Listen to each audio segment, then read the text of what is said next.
किष्किंधा कांड 30वां सर्ग। शरद ऋतु का वर्णन तथा श्री राम जी का लक्ष्मण को सुग्रीव के पास जाने का आदेश देना। पूर्वोक्त तो आदेश देकर सुग्रीव तो अपने महल में चले गए और उधर श्री रामचंद्र जी जो वर्षा की रातों में प्रस्त्र वन गिरी पर निवास करते थे, आकाश के मेघों से मुक्त एवं निर्मल हो जाने पर सीता से मिलने की उत्कंठा लिए उनके विरह जन्य शोक से अत्यंत पीड़ा का अनुभव करने लगे। उन्होंने देखा आकाश श्वेत वर्ण का हो रहा है, चंद्रमंडल स्वच्छ दिखाई देता है तथा शरद ऋतु की रजनी अंगों पर चांदनी का अंगराग लगा हुआ है। यह सब देखकर वे सीता से मिलने के लिए व्याकुल हो उठे। उन्होंने सोचा, सुग्रीव काम में आसक्त हो रहा है, जनक कुमारी सीता का अब तक कुछ पता नहीं लगा और रावण पर चढ़ाई करने का समय भी बीता जा रहा है। यह सब देखकर अत्यंत आतुर हुए प्रभु श्री राम जी का हृदय व्याकुल हो उठा। 2 घड़ी के बाद जब उनका मन कुछ स्वस्थ हुआ तब वे बुद्धिमान नरेश श्री रघुनाथ जी अपने मन में बसी हुई विदेह नंदिनी सीता का चिंतन करने लगे। उन्होंने देखा आकाश निर्मल है, न कहीं बिजली की गड़गड़ाहट न मेघों की घटा है, वहां सब और सारसों की बोली सुनाई देती है। यह सब देखकर वे आर्तवाणी में विलाप करने लगे। सुनहरे रंग की धातुओं से विभूषित पर्वत शिखर पर बैठे हुए श्री रामचंद्र जी शरद काल के स्वच्छ आकाश की ओर दृष्टिपात करके मन ही मन अपनी प्यारी पत्नी सीता का ध्यान करने लगे। वे बोले, जिसकी बोली सारसों की आवाज के समान मीठी थी तथा जो मेरे आश्रम पर सारसों द्वारा परस्पर एक दूसरे को बुलाने के लिए किए गए मधुर शब्दों से मन बहलाती थी, वह मेरी भोली भाली स्त्री सीता आज किस तरह मनोरंजन करती होगी। सुवर्णमय वृक्षों के समान निर्मल और खिले हुए असन नामक वृक्षों को देखकर बार बार उन्हें निहारती हुई भोली भाली सीता जब मुझे अपने पास नहीं देखती होगी तब कैसे उसका मन लगता होगा।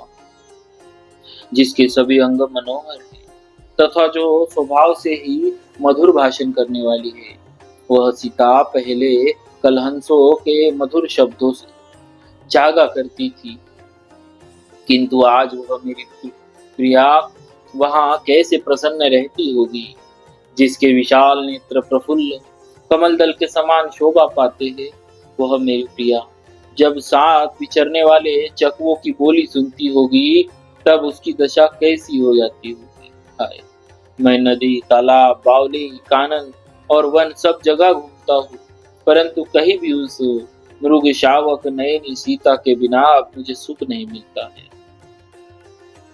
कहीं ऐसा तो नहीं होगा कि शरद ऋतु के गुणों से निरंतर रुद्धि को प्राप्त होने वाला काम भामिनी सीता को अत्यंत पीड़ित कर दे, क्योंकि ऐसी संभावना के 2 कारण हैं। एक तो उसे मेरे वियोग का कष्ट है, दूसरे वह अत्यंत सुकुमारी होने के कारण इस कष्ट को सहन नहीं कर पाती होगी। इंद्र से पानी की याचना करने वाले प्यासे पपीहे की भांति नरश्रेष्ठ नरेंद्र कुमार श्री राम ने इस तरह की बहुत सी बातें कहकर विलाप किया। उस समय शोभाशाली लक्ष्मण फल दे लेने के लिए गए थे। वे पर्वत के रमणीय शिखरों पर घूम फिर कर जब लौटे तब उन्होंने अपने बड़े भाई की अवस्था पर दृष्टिपात किया। वे दुस्सह चिंता में मग्न होकर अचेत से हो गए थे और एकांत में अकेले ही दुखी होकर बैठे थे। उस समय मनस्वी सुमित्रा कुमार लक्ष्मण ने जब उन्हें देखा तब वे तुरंत ही भाई के विषाद से अत्यंत दुखी हो गए और उनसे इस प्रकार बोले, आर्य, इस प्रकार काम के अधीन होकर अपने पौरुष का तिरस्कार करने से, पराक्रम को भूल जाने से क्या लाभ होगा। इस लज्जाजनक शोक के कारण आपके चित्त की एकाग्रता नष्ट हो रही है। क्या इस समय योग का सहारा लेने से मन को एकाग्र करने से यह सारी चिंता दूर नहीं हो सकती। तात, आप आवश्यक कर्मों के अनुष्ठान में पूर्ण रूप से लग जाइए। मन को प्रसन्न कीजिए और हर समय चित्त की एकाग्रता बनाए रखिए। साथ ही अंतःकरण में दीनता को स्थान न देते हुए अपने पराक्रम की वृद्धि के लिए सहायता और शक्ति को बढ़ाने का प्रयत्न कीजिए। मानव वंश के नाथ तथा श्रेष्ठ पुरुषों के भी पूजनीय वीर रघुनंदन, जिनके स्वामी आप है, वे जनक नंदिनी सीता किसी भी दूसरे पुरुष के लिए सुलभ नहीं है, क्योंकि जलती हुई आग लपट के पास जाकर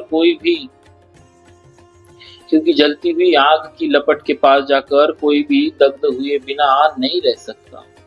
लक्ष्मण उत्तम लक्षणों से संपन्न थे, उन्हें कोई परास्त नहीं कर सकता था।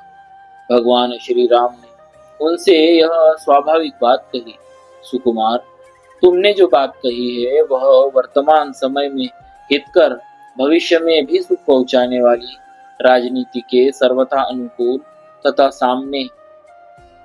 साम के साथ साथ धर्म और अर्थ से भी संयुक्त है। निश्चय ही सीता के अनुसंधान कर कार्य पर ध्यान देना चाहिए तथा उसके लिए विशेष कार्य या उपाय का भी अनुसरण करना चाहिए, किंतु प्रयत्न छोड़कर पूर्ण रूप से बढ़े हुए दुर्लभ एवं बलवान कर्म के फल पर ही दृष्टि रखना उचित नहीं है।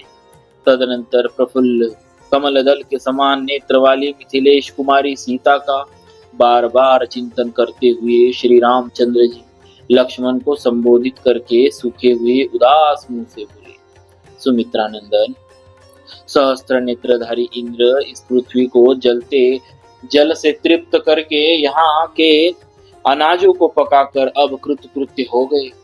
राजकुमार, देखो, जो अत्यंत गंभीर स्वर से गर्जना किया करते और पर्वतों, नगरों तथा वृक्षों के ऊपर से होकर निकलते थे, वे मेघ अपना सारा जल बरसाकर शांत हो गए। नील कमल दल के समान श्याम वर्ण वाले मेघ दसों दिशाओं को श्याम बनाकर मद रहित गजराजों के समान वेग शून्य हो गए हैं। उनका वेग शांत हो गया है। सौम्य, जिनके भीतर जल विद्यमान था तथा जिनमें कूटज और अर्जुन के फूलों की सुगंध भरी हुई थी, वे अत्यंत वेगशाली झंझावात उमड़ उमड़ कर संपूर्ण दिशाओं में विचरण करके अब शांत हो गए। निष्पाप लक्ष्मण, बादलों, हाथियों, मोरों और झरनों के शब्द इस समय सहसा शांत हो गए।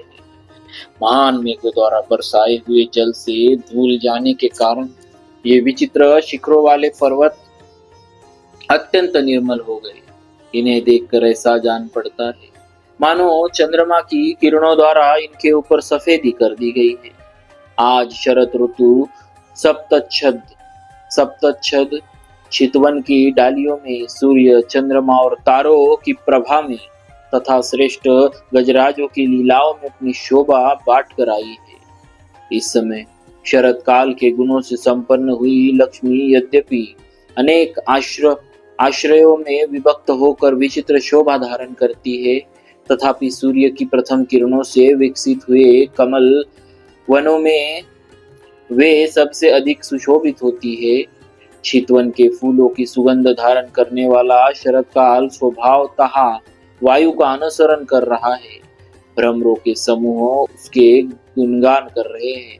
वह मार्ग के जल को सोखता और मतवाले हाथियों के दर्पण को बढ़ाता हुआ अधिक शोभा पा रहा है।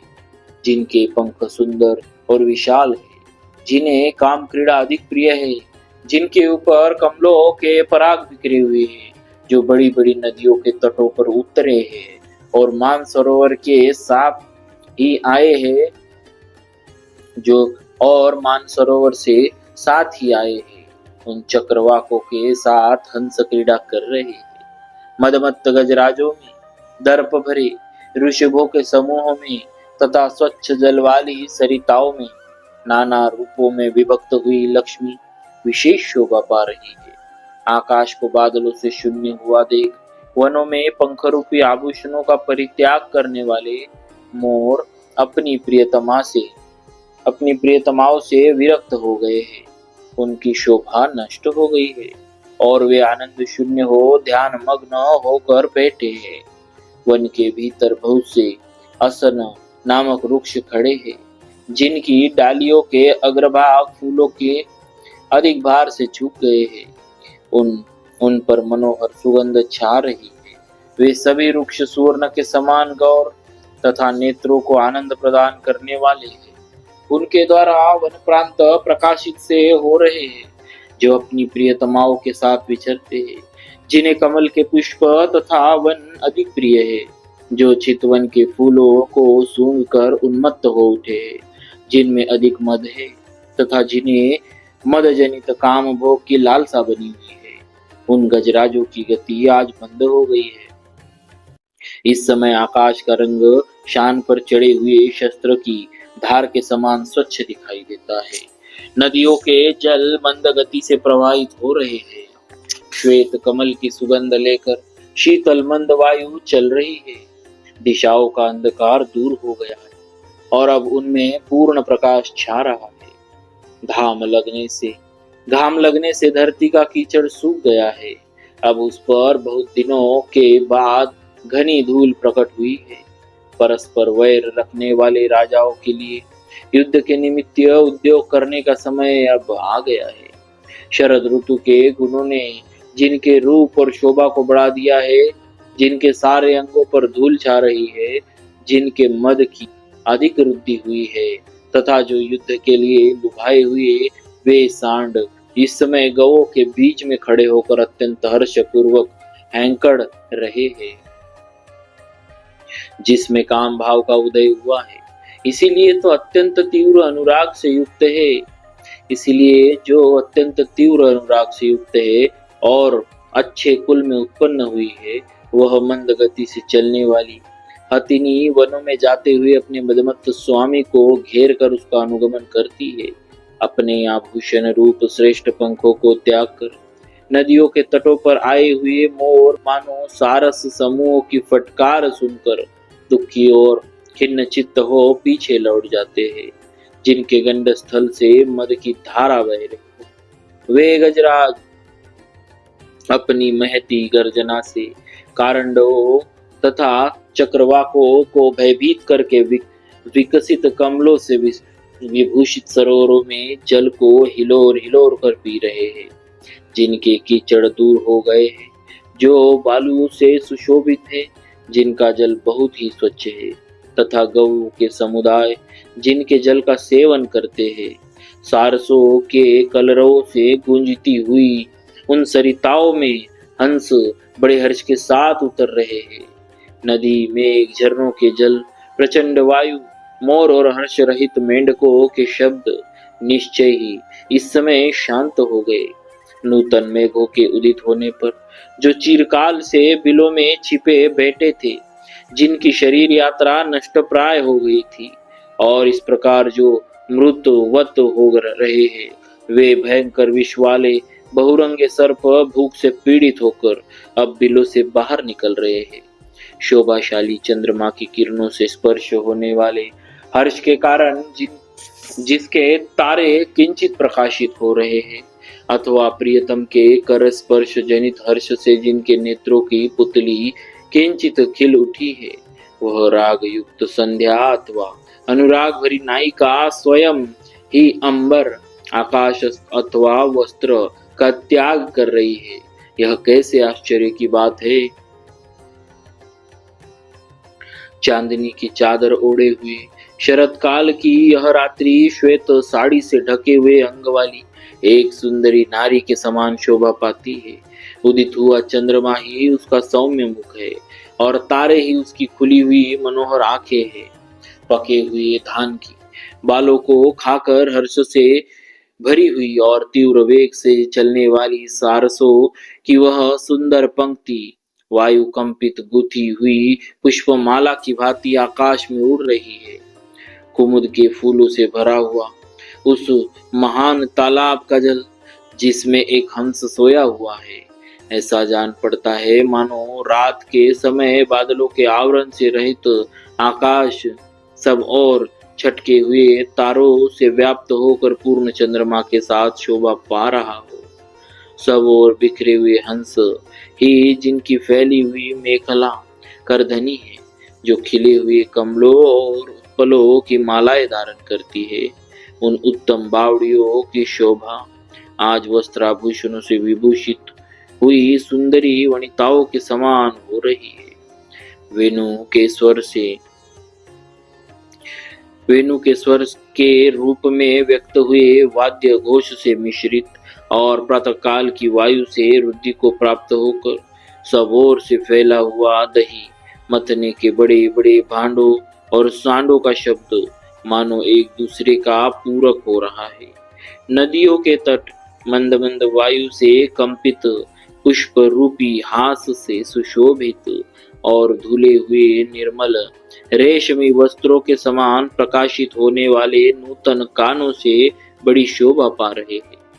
वन में ढिठाई के साथ घूमने वाले तथा कमल और असन के परागों से गौर वर्ण को प्राप्त हुए मतवाले भ्रमर जो पुष्पों के मकरंद का पान करने में बड़े चतुर है, अपने प्रियाओं के साथ हर्ष में भरकर वन में गंधर्व गंध के लोभ से वायु के पीछे पीछे जा रहे हैं।